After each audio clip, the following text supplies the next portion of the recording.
Hello， 大家好啊，都好耐冇見，因為咧就我諗都冇上 YouTube， 都起碼真係足足成個月以上。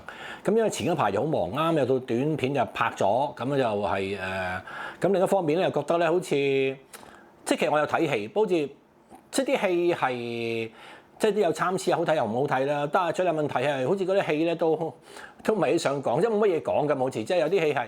即係好得意啊嘛！有啲戲咧係可能好唔好睇咁啊，你都唔想講佢啦，亦都冇咩分享啦。有啲戲係不過不失，咁即係好多戲係不過不失嘅居多，咁所以就冇得講啦。咁啊，所以咧就翻嚟。翻嚟呢今次咧就點解今日戴頂帽啊？咁戴頂帽咪因為要即係要講一啲好咩嘅話題，所以戴定頂帽。咁而係咧，因為咧即係都冇見戴好耐。而呢每段期間咧，其實我都唔得閒整乜頭髮，所以好長。唉，點上鏡都唔好睇，不如戴頂帽算數啦嚇。所以今日唔係一個咩新特別嘅 look，只係因為咧係即係太多嘢做咁啊，即係覺得唔靚仔咁戴頂帽。咁希望戴咗頂帽之後咧，係咪會靚仔少少咁？大家話我知啦嚇。咁咧今次咧，我哋趁下熱鬧啦，就係講下都市傳說啊，呢個啊風林火山。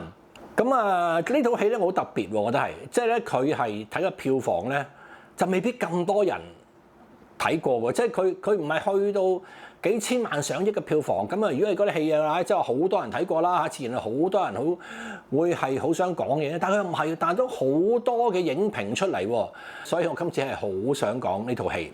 咁而今次咧我少少改變，即係唔單止呢個戴咗帽嘅形象，咁應該希望戴一次啫嚇，希望快啲整好頭髮啦。咁啊〜更加會有一個小改變咧，就係因為我覺得今次會講得長啲嘅會係，咁所以我會分咗啲章節嘅，每個章節有一個 heading 嗰度嚟㗎，咁所以如果大家即係想跳過咗某啲章節，你唔想睇嘅話咧，咁你可以直接去嗰度啦嚇，唔好成日話抨擊我哋講咁長啦，咁啊講侵，唔好又長又侵啊咁，但係係啦，即係講呢樣時好直接講嘅，即係唔係話真係要好做筆記咁樣寫好晒咁樣，所以可能會有時長咗。今次我預備嘅題目多咗，可能會長咗，咁啊所以有少少分章節嘅一個咁嘅體驗啦，咁啊大家可以試下睇下。好啦，咁啊我先第一樣嘢咧，我唔想講套戲先，我反而想講一啲咧評論嘅感受。咁咧今次咧我就發覺已經係鋪天蓋地好多嘅評論出嚟，咁即係所以你未睇到戲嘅話咧，你齋去睇啲評論咧都幾剝花生，都幾多嘢睇嘅。咁其實我不嬲發現個現象咧就係咧，即係而家唔知點解幾時開始咧，香港嘅任何嘅一種言論咧，即係無論你係睇電影好、食評好，即係咩鬼都好咧，即係大家都好似有種咧圍爐取暖嘅心態，即係話其實我有一種既定嘅睇法㗎啦，已經係咁咧。如果你啱，即係我係想其實揾啲支持啫。你啱我睇法嘅話，我就讚你咯。你好似唔啱嘅話咧，我就會鬧你。但係其實我覺得其實係即係有時唔需要鬧嘅。我覺得係個問題係即係話，即係我譬如睇好多影評，我覺得其實即係有好多我都去讚賞嘅。咁啊，當然有好多我都唔認同嘅，但係唔認同啲，我覺得其實係嗱，即係我講我心態先。其實我睇啲影評，我係想係咪我自己睇戲嘅時候，我會睇漏咗嘢，又或者係咪我會睇錯嘢，又或者甚至係咪我睇到一啲影評有觀點係我真係冇諗過嘅，冇諗過。而嗰啲人當佢睇出嚟，我覺得係咦，我睇法係咪咁樣？其實我都學到嘢，因為嗰啲有時都係一啲觀眾嘅反應，都係口味嚟嘅。咁即係話，既然我一個製作人，我都會想繼續做好啲我作品，我都想睇埋嗰一啲觀眾嗰個反應係點樣，咁我咪知道第時我嘅作品嗰個認受性去到邊度嚟咯，即係好多種方法。咁但係我唔知點解啫。譬如我喺度做就喺度講都係嘅，即係你有時講啲嘢一定要鬧你嘅。其實點解要鬧咧？其實即係我始終都話，喂，我唔啱睇，我下次唔睇咯。即係話如果你嘅言論偏激，或者都扮嘢，好似話你覺得我扮嘢，你唔好睇咯啫，係咪？唔需要鬧嘅。咁譬如我見到有啲講呢個風林山火嘅，甚至係前輩嘅名宿講嘅，咁啲人講完都會鬧佢。即係我覺得其實佢有佢嘅道理嘅，其實就算我啲道理你唔啱聽，又或者其實你好中意咧圍爐取暖嘅話，喂，咁你咪聽下其他意見咯。咁我呢隻我想講就係呢種感受，即係我覺得佢哋今次咁樣，你睇完之後其實即係你覺得好唔啱睇嘅，咁咪算數咯。其實係咪？即係又冇收你錢其實。即係我哋有時都唔係一定要攞得你哋嗰個支持啦、讚美啦咁，其實但係我唔需要俾你鬧嘅。其實當然你鬧我都冇乜所謂嘅，即係你係咪真係鬧到我，亦都唔會傷害咩嘢。不過我只係覺得其實我哋係咪要即係呢種黨同就義罰咁嘅心態咧，即係我希望喺一個真真正正言論係公開係自由嘅地方咧，係大家可以去討論一件事情。咁嗰件事情咧喺個討論過程中咧，先大家得益嘅嘢，即係唔係話我哋你白痴你咁睇你鬧你，即係冇意義嘅，我覺得係啊。咁好啦，發現咧牢騷，咁我直接去第二個題目跟住。好啦，第二個題目咧就係戲名啦啊，嗰個戲名。呢套戲名《風林火山》，嗱咁咧就係後來我先至睇翻，即係有啲亦都影評人介紹過啦，尤其是係嚟自即係兵書裏邊嘅一個即係一個原則嚟嘅，即係行軍原則啦，或者一啲軍隊嘅原則啦，即係話係咪咩動如風就隨如林啊，就攻擊就如火係咪啊，防守就如山，即係類似咁嘅嘢啦。就係 exactly 呢個字唔係咁，但係佢意思係咁樣，即係一支軍隊應該有嘅勢態咁樣樣，其實係咁啊，所以佢又取名咗呢個嚇，即係呢套戲係取名呢個風林火山啊。嗱，一個咁勁嘅名，我成日覺得呢個咁勁嘅名，其實你會俾觀眾一種期望嘅，即係期望就係咩？特別呢個名，你淨係睇個名咧，你真係唔知道係咩鬼嚟嘅。即係我有幾次咧，最初嚟睇仲係風林山火添，我以為講咩講山火唔通話，即係搞錯咗一次啊！即係學識淺薄啊！真係原來即係風林火山啲咁出名都唔知道啊！咪以為睇錯風林山火咁。咁你咁勁嘅名，你睇下啲指向有啲期待噶嘛？即係譬如有啲名好勁嘅咧，佢都係會令觀眾特別期待，同埋有啲指向性咧係有啲深層意義喺度嚟。即係譬如。即係歷史上我哋港產片最勁嘅，但係而家即刻舉兩套就係一個無間道，話幾勁無間道啊，嚟自佛經嘅地獄咁啊，係咪啊？即係無間地獄咁樣之後，原來咧佢就意思咗你做一個臥底，即係無論係警察邊臥底或者賊人邊臥底，做一個臥底個心態咧，其實咧係一種好奇怪嘅生活同生命嚟嘅，一種咁嘅生命方式。好，另外一個一代宗師王家衛，咁一代宗師其實咧，如果大家即係有睇各方面嘅一個資訊都知道咧，一代宗師就唔係指葉問，其實一代宗師咧就係指王家衛，即係王家衛自己咧就喺度有個即係到呢今日咧就嚟一個叫做自己 review 啊，一個新嘅 review 就覺得自己一個電影界上面嘅一代宗師嚇，咁啊所以就有咁嘅意旨。好啦，咁風林火山究竟係點樣樣咧？係咪佢係指即係呢個勢態，呢個軍隊嘅勢態喺呢個劇裏邊嗰個即係警匪鬥智係咪應該有呢種力量咧？係咪有力量咧？啊，咁我咁諗過啦嚇。咁另外咧，我又諗咧，其實佢關唔關事係一種係咩？就係話佢風林火山雖然咧應該佢係只係一支軍隊應該有喺動與靜、攻與防之間嗰個操作嗰個方法同守則啦，但係會唔會只係一種4種唔同嘅態度咧？其實係屬於4種唔同態度嘅角力咧嚇。咁啊啱電影裏邊咧有咁啱好似有4個 party 喎，即係4種嘅勢力喺度嚟喎啊！咁就好簡單就係金城武本身就係一個即係販毒集團嘅二代嘅，即係一個繼承二代嚟嘅，已經係啊。咁咧佢有時本身佢自己嘅想法，即係本來佢繼承一個咁嘅販毒王國，好簡單啦。就係嗱呢個販毒王國好犀利㗎，呢個販毒王國係富可敵國嘅販毒王國嚟㗎嚇。但係佢反而另一樣嘢咧，佢係想洗白啊，洗個牌，唔再販毒，反而反禁毒。呢個佢自己一個目標，一個希望啊，將會做添㗎啦。咁第一樣嘢咯。咁另外一個 party 咩就係劉青雲。劉青雲呢係警察，但係其實咧佢係屬於反毒科嘅。但係呢個咧係黑警嚟嘅，即係佢會貪心，一方面出賣自己警方嘅情報俾呢個販毒集團，即係金城武佢爸爸。另外咧咁啊，佢係從中收取呢個即係白粉嘅一個暴利都會有咁啊。第二個集團咯，咁呢個集團要做咩咧？就係咧。佢喺一個新繼承者上面咧，佢想繼續呢個利益，咁啊甚至想會金城武。咁當然一樣嘢咧，其實佢都打算係移民㗎啦，因為咧就係佢個女亦都生咗哮喘，咁啊所以佢有啲要好大筆錢同佢個女走咯，可能佢驚被即係查出佢個罪惡啦、罪行啦咁樣樣啊。咁咧第二個集團。咁第三個集團有咩咧？就係古天樂呢個殺手集團啦嚇。咁啊當然古天樂為首啦嚇。咁啊中間仲有幾個殺手，佢哋周不時一齊行動㗎啦，一齊行動嘅。咁啊3個角力啦。咁仲有冇第4個咧？第4個似是而非地有嘅，即係包括係咪高圓圓同埋鬼叔呢一個其實咧就想個集團繼續即係保持現狀嘅個模樣啊？定係政府咧？即係譬如梁家輝結果嗰時講話。你哋呢個運毒集團啊，即係你以為自己好識玩，其實政府識得玩過你啊咁樣。咁啊當然有人會詬病佢，我一路都睇唔到你政府係點樣玩呢個遊戲喎。咁啊，但係梁家輝又講咗呢句咁嘅嘢。咁係，但係隱隱約約都似乎有四個力量集團都嚟嘅。咁呢個風林火山其實係咪指呢四個勢態可以套落呢四個呢個角力集團嗰度咧？但係好可惜，我睇完之後，我想自己試下 overread 啊！我當然其實呢個四個集團同呢對應呢四個風林火山嘅勢態咧，其實我諗係一個 overread 嚟，即係一個叫做過讀嚟嘅嚇，過度嘅閱讀嚇咁啊，其實未必有呢件事情咯。咁就，但我喺度諗，其實係咪即係哲學性啲？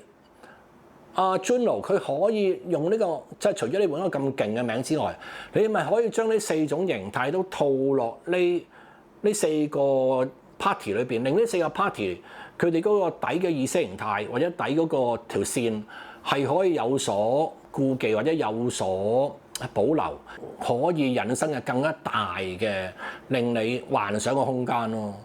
嗱，咁我覺得呢樣唔係一定失敗嘅，可能即係嗰啲我成日都話呢啲我睇法，即係我自己一個製作人。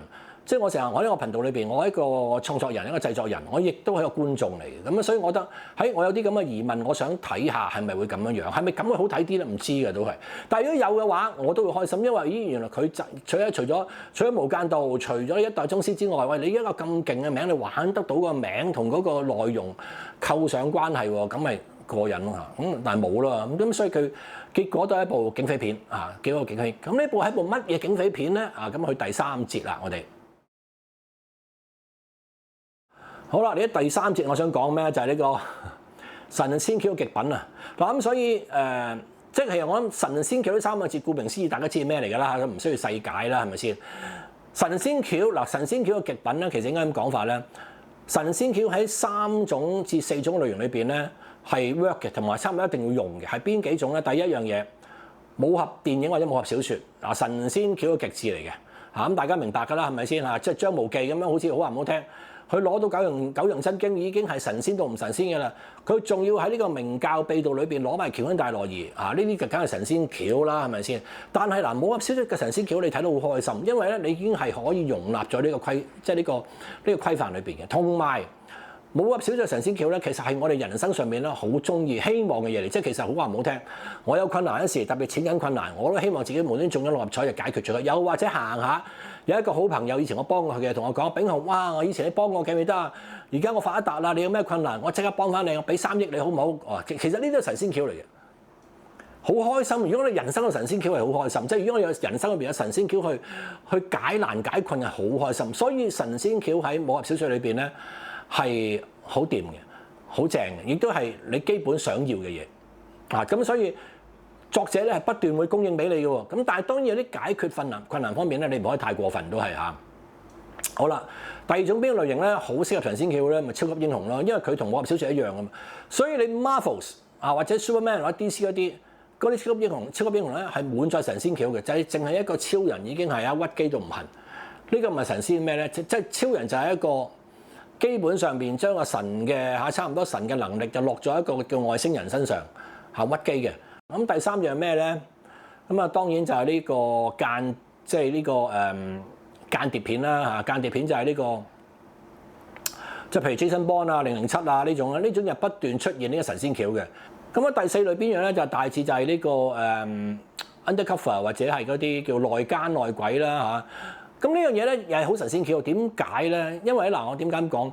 你無論間諜好或者你臥底好，其實我哋普通人係未試過、未做過。亦都唔會識嘅喎，即係我想問下你識唔識一個間諜啊？我唔識啦。你識唔識你身邊朋友有做過臥底啊？佢有做過嘅可能都係，我識得有一個好似做警察，佢做過1-2日咁，但係佢唔可以細講俾你聽，即係佢哋唔會話俾你究竟佢做臥底嘅時候做緊咩情況，又或者好流啊嘛，即係佢哋唔會講嘅，你唔會識嘅，咁所以你有無限想像空間。啊呢啲橋咧就好適合好適合去做呢個即係神仙橋嘅。神仙橋嗱，大家都講到明，如果你嘅設定已經神仙設定嘅話咧，但係你解決方法都唔可以神仙橋，因為你解決方法不斷神仙橋嘅話咧，其實得唔得？可能你會覺得有個 moment 好過癮，但係你成套都係咁咧，觀眾係真係會覺得係你冇花到心思，係冇花到心思嘅，即係甚至再繼續落去會即係會唾棄你咯，就係咁樣樣咯嚇。咁呢個係已經證實過㗎啦，已經係啊。所以點解我哋業界裏邊唔中意咁多神仙橋？但係你可以偶一為之，即係你神仙橋用得好嘅話咧，其實都有種效果嘅。但係你不斷用神仙橋嚟解決問題嘅話咧，就係唔得嘅嚇。更加唔好講你咁多神仙設定啊。好啦，呢部戲講翻呢部戲，佢係一套基本上面用神仙設定嘅一個作品嚟嘅。點解啊？我頭先講過啦，一個即係一個唔係跨國集團咧，一個富可敵國嘅販毒集團啊！大佬，呢個係一個嘅夢幻嚟嘅。呢個設定係梗係魔幻設定啦，梗係神仙設定啦，係咪先？即係話佢幾乎係攀不到、打不到嘅一個咁嘅集團啊，就係咁樣樣。咁你永遠發覺，即係而家嘅現代電影咧，好多啲惡勢力都係嚟自呢一種嘅神仙設定，都係有啲即係你攀不起、打不到嘅一個咁嘅集團。咁今次就係一個咁嘅集團，又係一個神仙設定啦。好啦，劉青雲呢個黑警。咁當然都係神仙設定啦嚇，即係我諗而家，即係我諗，即係雖然而家應該冇，即係冇呢類犯罪警察啦 suppose。咁你有嘅話喺而家咁嘅情況入邊，好啦，雖然套戲設定喺1994年，或者1994年，咁但係啊，即係一個人長期犯法，係咪真係會可以遮蓋得到咧？係咪掩蓋得到咧？係咪咁容易咧？係咪先？即係呢種又係一種嚇，即係臥底，等於你得呢個係用警方臥底啦，一個咁嘅差佬，警方臥底佢自己揾錢嘅，即係任你講喎，又係啊，任你講，你佢得咪得咯，佢唔得你冇證據話佢唔得咁樣樣，即係諸如此類啦。咁又係一種神仙設定嚟嘅。好啦，跟住殺手啊，頭先所講啦，即係譬如間諜殺手就屬於呢類啦。殺手固之然梗係一個神仙設定啦，你識唔識得殺手啊？我就唔識啦，我都好想做其實係，即係我都想做我嘅職業。你冇人知道個殺手係點噶嘛，冇人知道個殺手點樣接 job 噶嘛，冇人知道嗰啲錢係點樣用，或者點樣收噶嘛，係咪先？又係一個神仙設定啦，係啊，神仙設定晒。好啦，呢基本上啊，呢套戲裏邊嚟啊，呢三大力量都係神仙設定嚟嘅嚇，都係神仙橋。即係我覺得呢個世界你開咗一條咁嘅神仙橋。喺度神仙橋，換句話嚟講咧，其實呢個世界已經毫不貼地嘅，你已經係。但係佢調翻轉，有一啲即係始終，譬如解決事情方法，亦都唔可以太過分，即係你都唔可以神仙埋嗰啲嘢啦。即係譬如，即係片中係好多嗰啲神仙嘅解決事情方法嘅。即係譬如，我舉個例。阿 Juno 一個人帶下炸彈入去，炸咗成棟嘅醫院。嗱，我哋姑勿論佢係咪用乜方法嚟殺？即係阿金城武嘅爸爸，好多方法。大家觀眾提議好多方法，我哋唔好諗呢樣嘢字。就算真係用咗方法，係咪一個炸彈？係一個炸彈，你就可以炸成棟大廈咧？係咪得咧？其實係嗰個咩炸彈嚟？嗰係你孭你身嘅啫喎，係先孭起身嘅啫。你可以破壞成棟大廈結構咁，其中一樣啦。譬如跟住。杜德偉翻嚟係一個通緝犯，翻到嚟有8個警察去孭佢。今日你請個殺手，係咪就係咁嘅保安咧？係咪就係咁樣樣？係咪一個古天樂就可以去做到呢件事情咧？係咪古天樂毫無鋪排、毫無計劃地就走去？我求其見到8個警察就殺晒佢，我走去殺埋佢得嘅咧？係咪咁 naive？係咪咁 simple and naive？嗱，呢啲 simple and naive，所以點解我哋咁有陣時唔係咁中意神仙橋？因為神仙橋通常都係 simple and naive。即係你古天樂去殺杜德偉嗰場嘅設計，咪就係 simple and naive 咯。即係其實因為神仙橋啊嘛，就係。即係既然你用咁神仙設定啦，你仲用埋神仙橋去解決問題嘅話咧，即係觀眾係唔會過癮嘅。即係其實觀眾本來更加想沉浸喺你呢個已經好鬼神仙橋嘅設定裏邊，你咪可以帶出一啲即係我哋超現實嘅嘢去做，但係唔好去 simple and naive 咧咁樣樣，即係呢個我睇法啦。當然我成日都講翻句，唔係我呢個 Juno 啊，即係我成日都有一樣嘢嚇，呢度再補充一下，其實咧拍電影唔係你哋想像中咁易，係好難一件事情嚟嘅。即係特別仲有一個人，佢會拎4億出嚟，我唔知真定假嚇，即係我當佢都係嘅啦。佢講得，其實佢係好大嘅勇氣，佢好想做自己嘅嘢咁樣樣，佢可能即係當中好多嘅缺失。都係一個摸索階段，又或者咁，所以其實我哋唔需要咁苛刻對佢咯。即係我覺得我哋會有失望咁樣，但係其實呢個失望係可能只係嚟嘅作品失望啫咁樣樣。咁所以我有時見到咁多評論，個評論究竟出於咩咧？有時我同老婆傾，喂，究竟係咪因為嗰4億太過辜負厚望咧嚇，即係話你4億唔應該做成咁嘅，即係話如果你用400蚊做成咁咧，我唔鬧你，即係4億我就好鬧你，係咪咁樣咧？但係到作品你唔好理佢4億定400蚊啦，佢係咁就係咁噶啦嘛，其實係咪先？定係又或者你憎人富貴厭人窮咧，好鬼憎阿 Juno 嚇，你因為有錢啫，你有錢喺度放肆，其實你好渣嘅，真係特別鬧佢話垃圾，超級垃圾咁啊！當然有啲人都會幫佢即係持平翻就係咁啊，垃圾佢嘅電影大把，咁當然係啦，其實咁啊呢度我又講覺得其實我都唔係覺得好垃圾，其實係嚇。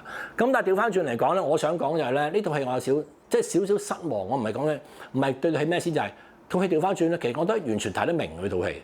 即係初時有人睇唔明，咁後來我睇嘅係佢有好多嘢咧唔係我叻，我想講得唔係我叻，佢有好多嘢咧係無厘頭嚟嘅，即係無端端點解有呢個無差別嘅槍殺，無端端即係有個臥底就走去孭住炸彈炸醫院咁，即係呢啲係好冇頭冇尾嘅情節嚟嘅，但係佢嘅情節其實佢都指向緊阿金城武嘅計劃，又或者個殺手嗰種遭遇，同埋阿劉青雲點樣喺呢個角力裏邊嘅漩渦裏邊點樣去求生，即係其實佢個大橋係冇離開到，咁所以我覺得你唔需要一定話好明白呢啲嘢係個來龍去脈，但係你唔會睇唔明嘅，其實係你只會覺得個來龍去脈係冇鋪排，所以你覺得我點解會咁樣啊？但係你撇除咗係點解會咁樣咧，其實你都會明。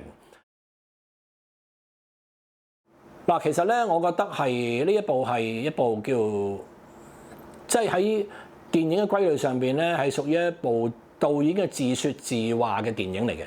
咁咧，我又唔想用叫做打飛機去形容啊，即係其實係一種自説，因為你唔可以有陣時有一個導演佢真係好真心，淨係想自己講一啲佢自己世界裏邊嘢，你又話打飛機嚇，真係就咁樣樣啊，即係都係嗰樣嘢啦。我哋唔需要一定嘅貶義去踩呢樣嘢，但係我係覺得佢係好想喺一個喺自己嗰個思想裏邊，自己嘅世界裏邊，佢把到自己覺得中意嘅電影就係咁樣樣。我點樣講咧？所以話有啲人會睇完嗰個香港好奇怪，黑暗暗啦、落雪啦咁樣樣，其實係咁。你其實你一見得到咧，佢呢種畫面嘅風格咧，係佢自己都執着，佢好偏好嚟嘅。嚇，即係佢個藝術嗰個審美上邊咧係有咁嘅偏好嚟，即係我覺得呢啲冇 right or wrong 嘅，佢中意咪中意咯，其實係咪？佢都可以中意一個好色彩斑斕嘅香港嘅，但係佢覺得咁樣樣係有 mood 嘅，咁咪得咯，其實。咁所以佢其實打造呢個咁嘅畫面效果咧，其實佢係想做一個 Sin City 啊，就係如果你睇過一套西片，即係正正嘅 Sin City，即係罪惡城嘅話咧，其實好類似咁嘅暗黑風格，其實係，即係亦都一種暗黑美學啦，其實係。咁所以我又唔係好即係介意佢個銅鑼灣做成點樣樣嚇，亦都唔係好即係介意咁香港有冇落雪，因為其實佢咁嘅想打造緊一個 Juno 嘅電影世界，或者 Juno 嘅電影香港嚇，就係咁樣樣。咁大家咪去嘗試投入去融入呢個裏邊咯，咁樣樣。即係你會唔中意，或者你覺得唔好睇咁，但係都唔緊要嘅。即係我覺得呢樣嘢係冇得評嘅。即係我覺得如果咁都要去鬧嘅話咧，就我覺得。即係個創作人係好難做㗎啦，即係我哋有陣時候，即係當然有某啲劇種係想 please 全世界，即係令全世界開心嘅。但係有啲呢套戲，我會定係為一個自説自話嘅電影嚟嘅。佢係好想同觀眾 communicate 佢自己內心啲想法嘅啫嚇。佢係咁樣樣，佢所以佢有自己嗰個世界觀同世界嘅。咁但係我覺得佢本來想打造呢個銅鑼灣都係一個好叻嘅 point 嚟嘅喎，即係呢個一個 talking point 嚟嘅喎，其實係。即係我哋去睇電影，你要有 gimmick㗎嘛，你要吸引你嘅地方㗎嘛，係咪的而且確呢個打造銅鑼灣令你去有入場嗰個慾望咧？對某啲觀眾嚟講真係有㗎嘛，其實係咁，所以有咩壞咧？其實係咁，當然，因為我哋唔好成日去執着佢有冇即係黑暗或者落雪咧。即係我始終覺得自説自話嘅，你只要係欣賞同唔欣賞，或者你中意同唔中意嚇咁。但係我覺得撇除呢樣嘢嘅話，即係撇除你主觀自己嘅中意或者欣賞之外。係咪可以揾到佢嘅優點咧？嚇！如果你一味啄住啲缺點嘅話，任何戲都好多缺點嘅，即係要放大啲缺點嘅話。但係我成日都話一套戲咧，你有時咧一套戲裏邊一個優點咧，就已經令你好中意，可以 cover 晒所有缺點㗎啦。咁當然亦都有啲戲咧，就係一個缺點咧，令到你成套戲失敗都有嘅。咁呢度講一講咧，即係一套自説自話嘅作品。咁啊，所以佢出現好多咧。即係我覺得阿 Juno 自己嗰個唔理37/21嗰種拼湊，咁所以個作品出現好多漏洞係有嘅嗱，好多影評都已經提出咗啲漏洞㗎啦。我覺得嗰啲全部係都合情合理嘅嗱，所以我唔會話啲，即係我覺得其實好多觀眾而家係好叻嘅，已經係，即係唔需要話佢係行內人嘅。但我即係行內人咧，我哋會多咗一啲理解，即係點解佢咁難啊？點解佢咁做？可能我有一啲我哋經驗上面嘅猜度啊、臆測去推斷，因為出嚟嘅後果係咁樣。但係好多觀眾去睇嘅嘢，我都好客觀、好準確㗎啦。咁當然有啲人會批評個漏洞啊。嗱，咁呢度咧，我真係想講一樣嘢嘅。其實漏洞有陣時咧，唔係部戲失敗嘅最主要原因，因為漏洞咧，其實好多所謂漏洞咧，其實未必佢冇拍到嘅，又或者未必佢唔願意解釋嘅嚇。佢而家可能拍到，但係佢因為嗰個時限問題，佢冇剪落去咯。咁當然有一樣嘢就係問題咧，就係譬如話，佢原本應該係6個鐘頭喎，剪到2個鐘，喂6個鐘剪到2個鐘，你梗係有漏洞啦，係咪先？你乜嘢應該解釋都冇晒啊嘛，可能剪走咗啊嘛。咁我成日都話一部戲咧，你要控制好個 budget 咧，最好就係。你咪永遠寫劇本都係 limit 咗1個半鐘至2個鐘咯。你做乜要寫到6個鐘咧嚇？OK 唔緊要，呢個我唔提啦。咁即係我想講漏洞呢樣嘢。嗱，其實我舉個例嚟講，譬如有一日有個人喺屋企，有個殺手嚟殺佢，即係我殺手嚟殺佢，砰喺度打到佢已經即係裙拉褲甩啦，即係打到入去廁所，跟住入到去廁所之後咧，個殺手入到去就剩翻最後啲子彈，正想開槍之際咧，跟住嗰個主人翁咧就喺個馬桶下邊抽支槍出嚟打死咗嗰個殺手。就係咁啦，好啦，跟住睇完啲觀眾啲話，喂，你有漏洞喎，你點解無端端屋企個馬桶入邊有支槍㗎？係咪先？咁同埋呢間屋企我假設係你女朋友屋企嚟㗎咁。好啦，咁其實呢個漏洞好簡單解決嘅啫。個簡單解決就係咧，佢之前曾經有有情節交代過佢擠嗰支槍落個馬桶度，咪解決咗咯？係咪先？本來就係即係等於套戲裏邊好多嘅情節，佢就覺得冇頭冇尾咁。係，如果佢有章節解釋咗嘅話咧，佢就有頭有尾㗎啦，係咪先？好啦，但係你可以咁諗啊，既然呢啲漏洞佢本來只用小章節、少少篇幅就可以解決嘅話，就唔係一個漏洞嘅話咧，即係話呢啲漏洞其實唔係一個漏洞嚟，可以唔係一個漏洞嚟嘅。即係換句話嚟講，作者未必唔知嘅，即係 Juno 未必唔知呢個漏洞嚟嘅。佢覺得冇必要啦，即係電影就係一個 fantasy 嚟㗎嘛。咁我哋做咩下要咁樣？可能係佢嘅主張，佢嘅見解，可能有人提過佢嘅。又或者有人，又或者佢甚至佢已經拍咗㗎啦，就正如所講，唔夠長剪落去，咪唔剪落去咯？做咩我要剪一場戲，將支槍擺落個馬桶上面啫？係咪好睇啲啫？咁樣係咪先？唔會係真係唔會好睇咗，係除咗冇咗漏洞之外係冇好睇咗㗎嘛？係咪先？嚇就係咁樣啦。咁所以我覺得漏洞咧，有時我會睇戲咧，我會對啲漏洞咧，我會先擺埋一邊，因為我覺得漏洞咧其實係本來最容易補救嘢嚟嘅。咁佢唔去補救。咁你咪睇下出嚟嘅效果咪點咯？後來如果你後來舐嘢嘅話，即係後來我哋 SL 觀眾啫，喂舐嘢咁樣，你唔知咯，最好唔好咁多漏洞啦，係咪先？你即係10個橋段裏邊，你1個2個咁就算數啦。你10個裏邊橋段裏面有9個漏洞，咁啊觀眾梗係唔接受啦，係咪先？好啦，有陣時候佢哋係拍咗嘅，但係剪唔到落去咁嘅樣，所以我覺得漏洞唔係一個好大問題，因為佢唔會影響部戲其實好唔好睇嘅。部戲唔好睇係仲有好多原因令到佢係唔好睇。咁所以我從來我唔想覺得漏洞上邊去發大料講。咁當然唔係講話大家講漏洞係錯，我哋應該係要注意呢啲漏洞嘅呢啲咁嘅 bug 嘅。咁但係我都係嗰句，佢唔係我哋影響部戲最大嘅原因嚟嘅嚇。咁但係當然另一樣嘢，我睇咗 Juno 嘅訪問，咁咧有一樣嘢咧，我就反而真係唔認同嘅，就係 Juno 所講咧，觀眾未必一次睇得明。呢句説話咧，真係我覺得係可圈可點。咁嗱，第一樣嘢，我係贊成有啲影評人所講咧，睇唔睇得明唔係一套戲好與壞標準嚟嘅，唔係嘅，絕對唔係㗎。即係嗱，其實我就好得意，我自己係讀電影出身，即係人哋叫呢個學院派。喺我讀書嘅時候咧，其實我哋個學院嘅風氣咧，全部係偏向藝術電影嘅。咁所以我可以話俾你聽咧。我喺讀書期間咧，我接觸嘅咧，即係學校教材裏邊咧，其實全部都係藝術電影。所以我對睇藝術電影，我哋知道點解你睇唔明。其實初時我都睇唔明，我一入學嗰陣時我睇唔明。其實後來你發覺咧，其實冇乜特別嘅都係，因為咧你係唔識得電影語言嚇，即係有套特別嘅電影語言。你識咗之後嘅話咧，其實所有藝術電影喺你面前咧，都係同一般電影一樣嘅就只係，但係唔同咗個表現手法。即係唔同樣嘅電影語言表現。呢度嘅電影語言咧，唔係最簡單嘅 zoom 啊、pan 啊、tilt 啊，唔係嗰啲嚇，唔係話 dissolve， 唔係嗰啲電影語言，係真正利用電影描述剪接之間所表現出嚟嘅一種特殊嘅方式，嗰種電影語言就係真正嘅 film language。等於咩咧？譬如你識唔識聽 BB 仔講嘢啊？你唔識啊嘛，係咪？其實 BB 仔係講緊嘢嘅喎，點解你同你唔識聽人講嘢？因為佢個 BB 話你係冇一個 language 對應啊嘛，係咪先？無端端我走去北非嚇，我真係北非 Casablanca 嗰度做嘢，我聽唔明佢哋講嘢。如果佢哋唔講英文嘅話，我聽唔明，因為我哋根本唔同個語言啊嘛。所以你要咁樣今日講，你走咗去非洲一個部落嗰度，你聽唔到佢講嘢，係咪代表佢好叻咧？梗唔係啦，係咪先？你係聽唔明佢講嘢啫嘛，佢冇叻唔叻噶嘛，你淨係聽唔明啫嘛。所以明與唔明唔係一部戲好與唔好一個關鍵嚟嘅，唔係嘅嚇，唔係㗎。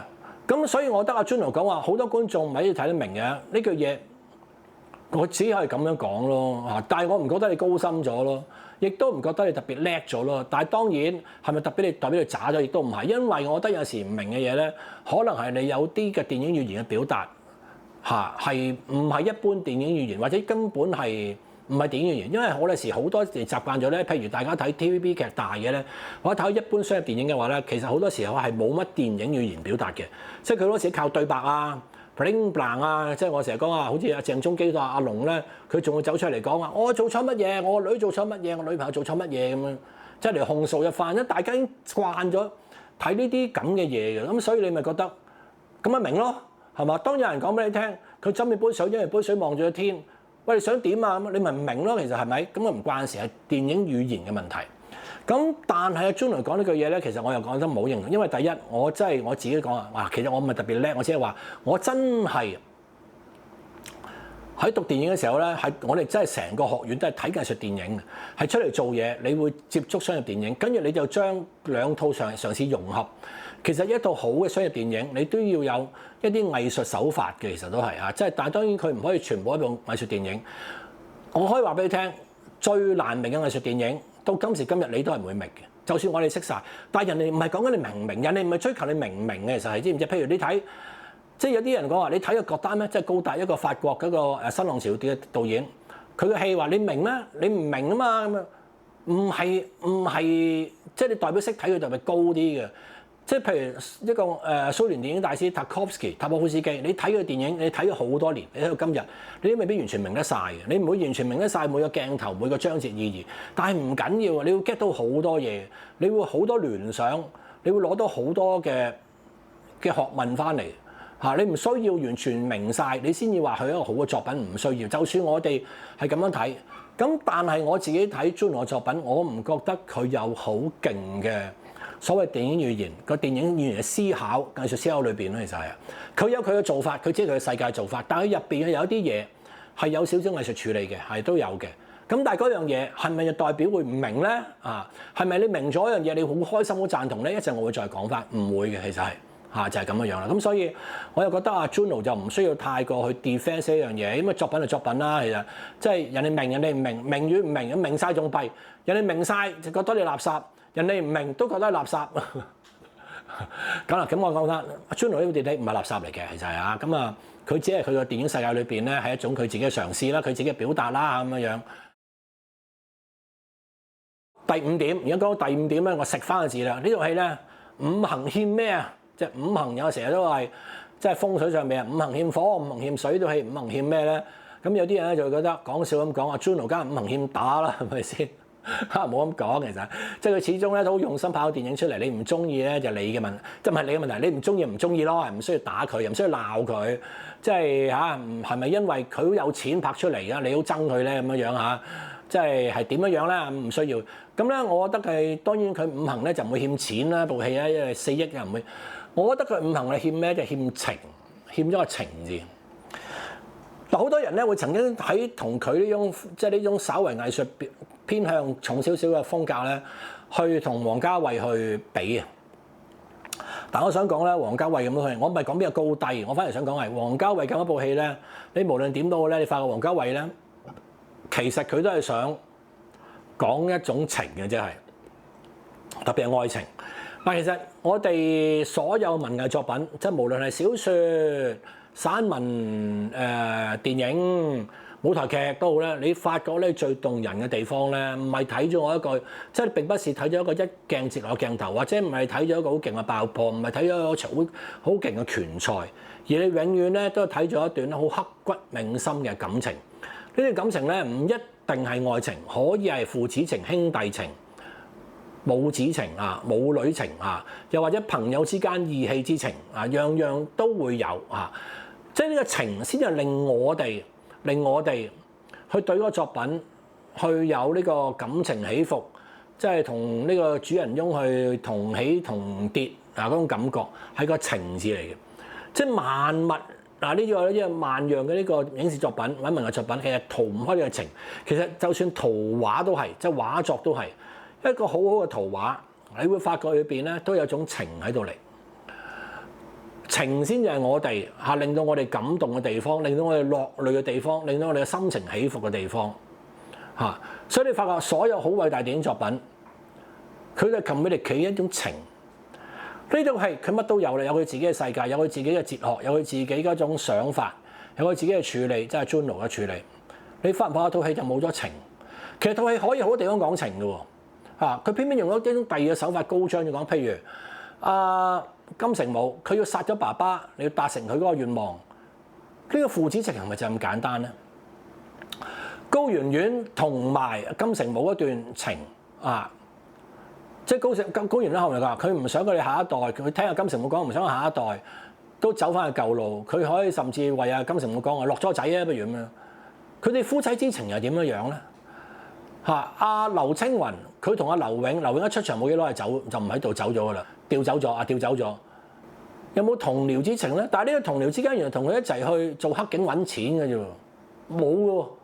甚至最後古天樂好似一家人咁樣同阿鮑起靜同埋兩個殺手，同埋阿盧冠廷好似一家人咁嘅殺手，又都冇情，因為佢後嚟講到一個殺手為咗幾多啊？5000萬啊，5000萬可能美金嚟嘅，咁就可以出賣翻阿古天樂去殺佢啦咁樣樣，又冇情嘅喎。但係好型喎，即係覺得嗱，我咪為咗5000萬，我殺咗你，因為我哋古天樂講緊，我哋雖然係成日一齊出生入死，我哋唔係家人嚟㗎，即係佢偏向咗咁樣無情。嗱，套戲裏邊咧就真係做咗樣嘢咧，就 exactly 做咗無情啊，即係個個都無情嘅，甚至導演都冇講到任何情嘅，其實係。佢明明有4個 party， 呢4個 party 可以交織咗好多情喺裏邊，每個 party 都有自己嘅情，而嗰種情。你寫得好嘅話咧，就係令我哋觀眾一程嘅心情跌宕一樣嘢。Juno 竟然係一個 party 都冇講到情，一個都冇，點解會咁嘅咧？係咪佢好想突破咗一般人講電影嘅模式咧？但係有冇一部戲入邊係乜情都唔講嘅咧？佢可能係第一部。咁當然呢個即係誇張啲，因為有啲驚慄片都冇嘅，即係有啲譬如同阿鯊魚喺度搏鬥都冇情嘅，其實都係咪？梗係有啦，係咪先其實？但係呢部戲明明有咁多人。即係咁多人嘅交刺，但係咁多人嘅交刺裏邊，你都冇情嘅話咧，就真係比較少見啲喎。即係譬如你一人一鯊魚，你梗係冇情好講啦；或者3個人逃避殺人魔追殺，你梗係冇情好講。但係都有情喺裏邊，即係譬如有陣時佢臨尾佢背叛個女朋友啊，一臨尾佢為女朋友而死，都有情喺度嚟噶嘛，係咪先？即係譬如我睇呢個南京照相館咁樣樣，嗰個漢奸後來都為咗保護佢女人都死鬼咗，都有個情喺度嚟噶嘛，都會呢個真係乜鬼都冇。咁咧，我真係想講一樣嘢咧，其實係點解套戲咧，我哋觀眾係出咗之後要咁斟酌咗佢一啲漏洞啊，咁針對佢一啲咩乜物啊咁樣嗰啲咧，係因為部戲咧，你打動唔到我哋啊！好啦，咁就講下不足之處啦嚇，咁啊，因為即係呢隻我嘅不足，因為頭先其實佢最大嘅不足之處我講咗就係冇情欠情。咁另外一個處理上面咧，有一啲我都好快咁講翻啦。譬如第一樣嘢咧就係咧。個同樓環境即係等於有啲講話，佢唔似喎，佢唔接受喎，其實佢都代入唔到係同樓環咁樣。咁呢個我係冇深究，因為點解我覺得其實係正如我所講 Juno 只係想表現一種佢心目中裏邊嘅電影世界啫咁。但我反而有一樣嘢就係、是、你咁多錢起咗個景，但係點解就淨係做咗個無差別開槍嘅事件咧？其實係。而嗰個事件裏邊咧，其實我哋睇嘅銅鑼灣 Ride Shot 咧就唔係咁多嘅。好啦，姑勿論佢7年之前或者8年之前未有咁好嘅電腦特效，其實電腦好好㗎啦，即係佢唔需要咁樣搭晒成個出嚟㗎嘛，係咪先？你都真係打一步伐嘅啫嘛。因為你個全景 Ride Shot 你見到都係3-4個鏡頭，跟住你唔需要咁做。好啦，你真係用咗咁貴鏡頭之後，但係好搞笑喎。後來阿劉青雲追一個槍手咧，係追咗入橫巷後巷之後追入一間好似係餐廳入邊咁樣樣。喂，你竟然撇離咗個銅鑼環境唔用啊，走入間後巷嘅餐廳裏邊，搞咩咧？其實係，即係我覺得你如果係咁嘅話，你淨係想做呢個無差別開槍事件，你係咪可以搭一個商場啊，甚至搭個醫院啦，或者你搭翻個地鐵站啊，係咪都好有呢個投入感㗎？咁點解你花咁多錢咧？而你花咁多錢之後調翻轉，可唔可以用多啲、用耐啲咧？嚇，係咪可以即係譬如將佢殺爸爸嗰段情節，不如講個爸爸喺轉醫院嘅時候嚇由養和轉去伊利沙伯咁樣算啦嚇，就路經銅鑼灣啦咁啊，喺銅鑼灣呢度先至做一個大開殺戒啊，係咪？咁你咪利用個場景咪多啲咯咁啊？即係晚都冇咁，其實曇花一現嘅銅鑼灣無差別開槍事件，即係我覺得唔係似唔似問題，我係覺得。即係點解要花咁多錢去做一個毫無 impact 嘅槍戰？即係無差別槍戰咧，我覺得佢應該聚焦喺呢個無差別開槍事件咧，究竟帶來觀眾咩 impact，而唔係純粹一個視覺上面嘅華麗，或者唔係純粹係銅鑼灣嗰種華麗，唔係呢樣嘢咯嚇。好啦，第二樣嘢喺呢部戲裏邊咧，我比較失望嘅咧，真係失望呢樣講係響打鬥。嗱，既然你想 create 一個你 Juno 嘅電影世界咧，你可唔可以喺打鬥上面你有特色嘅咧？咁當然啦，你而家即係無差別開槍嗰度，我見唔到個導演上面嘅編排上邊有咩特色，唔係就開槍咯。其實係咪？係嘛？跟住嗰啲路人甲、路人乙都係即係純粹一個靶咯。啊，你見唔到入邊有任何嘅逃生嘅要訣啦，係咪？會唔會有仗義嘅路人啦？冇嘅，乜都冇。跟住啲特警去搗破呢個毒鬱嗰陣，又基本嘅特警安排嚟嘅啫喎。你毫無任何嘅風格嘅喎，即係話嗱，呢個我唔可以賴係個武術指導，因為武術指導佢度出嚟嘅嘢好多時第一個溝通就係你究竟導演想要咩咧？嗱，當然你唔可以做到功夫咁樣嗰種隔空超咁樣，但係你可唔可以個打鬥上邊或者動作上面有一種風格咧？即係我完全係見唔到有冇喎，基本上係大佬。即係我覺得係咯，即係你譬如可唔可以，即係每粒子彈殺人嘅時候咧，其實嗰粒子彈都係話你想洗個牌，係咪有一種新洗牌嘅概念喺度咧？嗰子彈同人打入身體嗰陣時候，係咪有一種特別嘅拍攝方法咧？經過雨水咁靚啦，係咪可以即係一代宗師第一場嗰種打鬥咁樣咧？冇啊！即係呢個我係失望嘅。好啦，第二個失望咧就係咧，佢除咗銅鑼灣之外咧，因為佢一個咁暗黑嘅世界咧，其實佢都室內景啊。但係啲室內景咧，即係無論餐廳啦、警察差館裏邊啦咁樣，你見到都嗰隻咯嚇，都係嗰隻嘢嚟。即係除咗暗黑之後冇啦，冇㗎咯。咁呢啲室內景，即係你又唔明，喂，你搞得咁好銅鑼灣，你有咁嘅美術喺度嚟，點解啲美術唔可以令到室內景有啲新嘅創意咧？即係都係一間房嚇，都係咁嘅茶，都係咁嘅 pantry，都係咁嘅嘢，係除咗暗黑之外冇其他嘢。即係呢室內景，我完全唔可以令我覺得佢係好藝術品嘅嚇，即係所以我覺得好多人話你當藝術品咁睇啊。喂，sorry，真係唔好意思，因為佢除咗銅鑼灣嗰段之外咧，你嗰啲室內景係完全冇乜特別嘅創意嚟嘅。咁另外咧，啲群戲咧，我覺得係好欠缺導演嘅編排。即係而家唔知幾時開始咧，唔知因為自從咩開始啊？邊套嘢開始咧？一路食一路打邊爐之後咧，就個個都中意影啲壞人食下嘢咁樣啊！即係韓國片都抄埋呢個港片嘅作風嘅啫。即係去到尾，即係譬如佢哋一家人殺手嗰家人，佢哋個聚會有得食嘢咧，又係打邊爐啦。咁跟住嗰個殺手，即係三個殺手要同室操歌嗰陣啦，喺個小食店裏邊，即係喐手之前咧，阿古天樂又喺度食嘢啦嚇。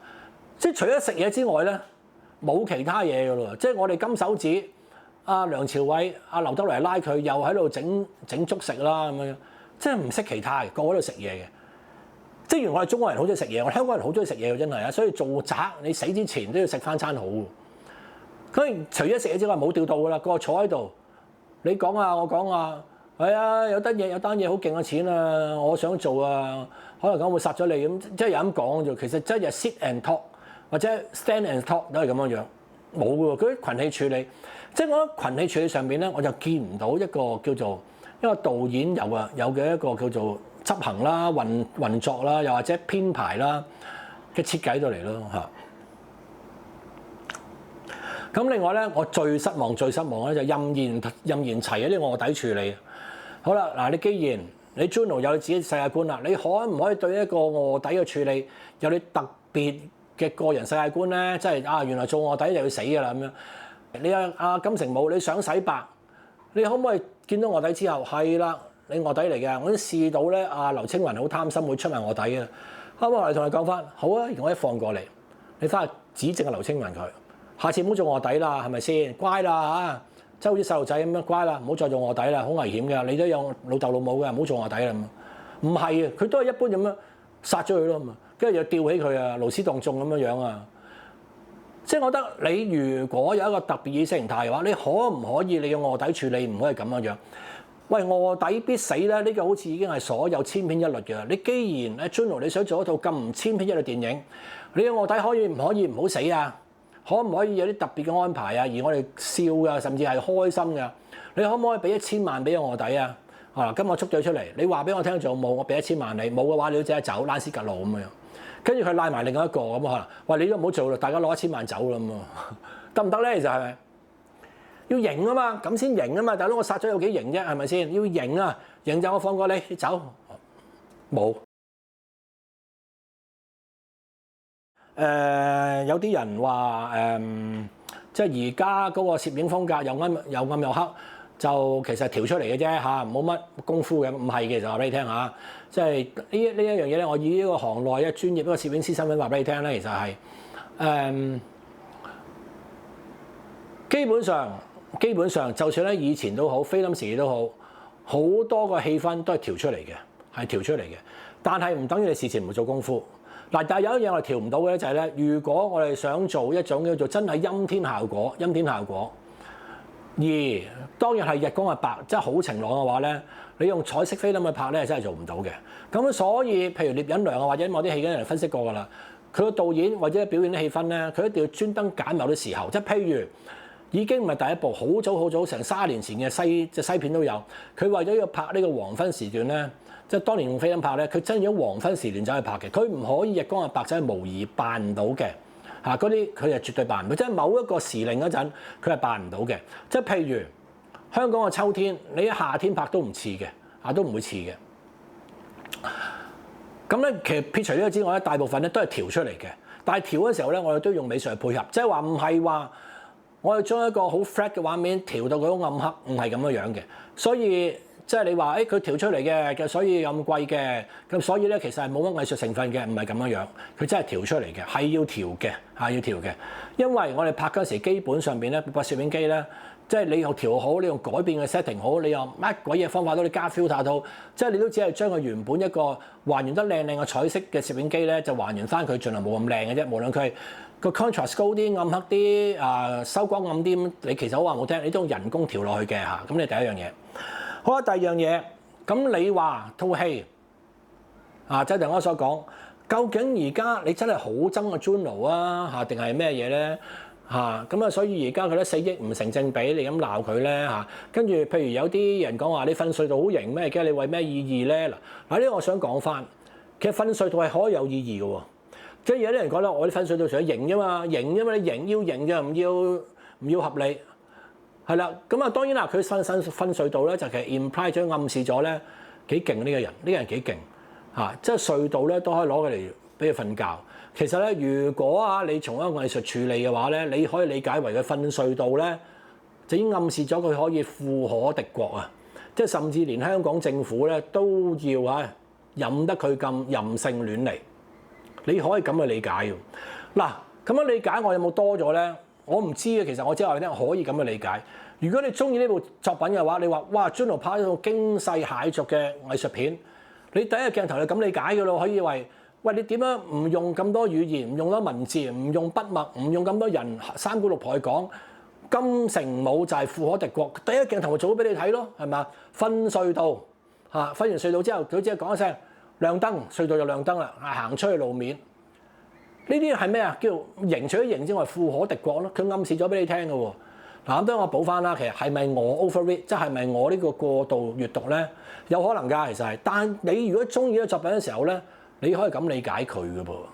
咁即係話其實入邊有冇藝術處理嘅話咧，可能 Juno 唔係咁去處理法，未必係咁嘅原意，但係你可以咁理解成咁樣樣嘅喎。